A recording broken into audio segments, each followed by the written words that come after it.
गुरु गोरखनाथ और राजा भर्तृहरि की कथा इस प्रकार है। प्राचीन काल में उज्जैन राज्य पर राजा भर्तृहरि का शासन था। वे प्रतापी और न्यायप्रिय राजा थे।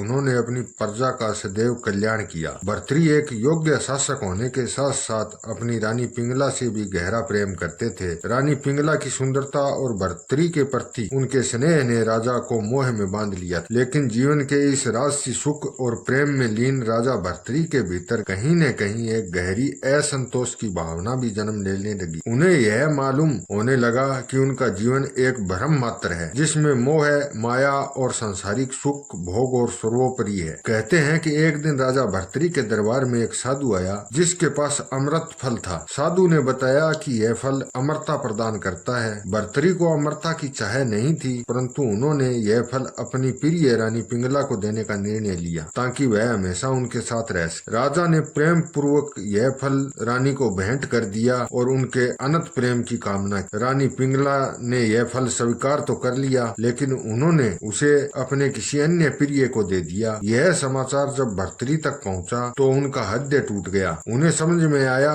कि जीवन में मोह माया का कोई मूल्य नहीं है और सांसारिक प्रेम केवल एक भ्रम है। इसी घटना ने उनके हृदय में वैराग्य की भावना को जन्म दिया। जब राजा भर्तृहरि अपनी रानी के विश्वासघात से अत्यंत दुखी और हताश हो गए तो उन्होंने राजमहल छोड़ दिया और तपस्वी जीवन की ओर कदम बढ़ाया। इसी दौरान उनकी भेंट महान योगी गुरु गोरखनाथ से हुई। गुरु गोरखनाथ एक सिद्ध योगी थे और उन्हें योग और तंत्र का अपार ज्ञान था। वे अपने साधारण वेश में चलते फिरते थे और भिक्षाटन करते हुए लोगों को सत्य और मोक्ष का मार्ग दिखाते थे। राजा भर्तृहरि ने गुरु गोरखनाथ को अपने गुरु के रूप में स्वीकार किया और उनके मार्गदर्शन में योग और वैराग्य का अनुसरण करने का निर्णय लिया। गुरु गोरखनाथ ने भर्तृहरि को सच्चाई, धर्म और आत्म ज्ञान की ओर बढ़ने का मार्ग दिखाया। गुरु गोरखनाथ ने राजा भर्तृहरि को सिखाया कि संसार का हर संबंध और हर मोह केवल एक नश्वर बंधन है। उन्होंने कहा कि जो व्यक्ति अपने अंदर की शक्ति और आत्म ज्ञान को समझ लेता है, वही सच्चा योगी और आत्मज्ञानी होता है। गुरु गोरखनाथ ने भर्तृहरि को बताया कि सांसारिक सुख केवल क्षणिक है और उनसे सच्चा आनंद नहीं मिलता। गोरखनाथ ने समझाया कि जीवन में वैराग्य का अर्थ यह नहीं है कि सब कुछ छोड़ दिया जाए, बल्कि इसका अर्थ है कि हम अपने मन को मुक्त कर दें और आत्म ज्ञान की प्राप्ति करें। उन्होंने राजा भर्तृहरि को आत्म नियंत्रण, ध्यान और योग की विधियों के बारे में सिखाया। गोरखनाथ की शिक्षा ने राजा के भीतर गहरा परिवर्तन ला दिया और उनके जीवन का उद्देश्य बदल दिया। गुरु गोरखनाथ के मार्गदर्शन में भर्तृहरि ने गहरे तप और साधना में लीन होकर अपने भीतर के द्वंद और मोह को समाप्त कर दिया। उनकी चेतना का स्तर बढ़ गया और उन्होंने अपने भीतर को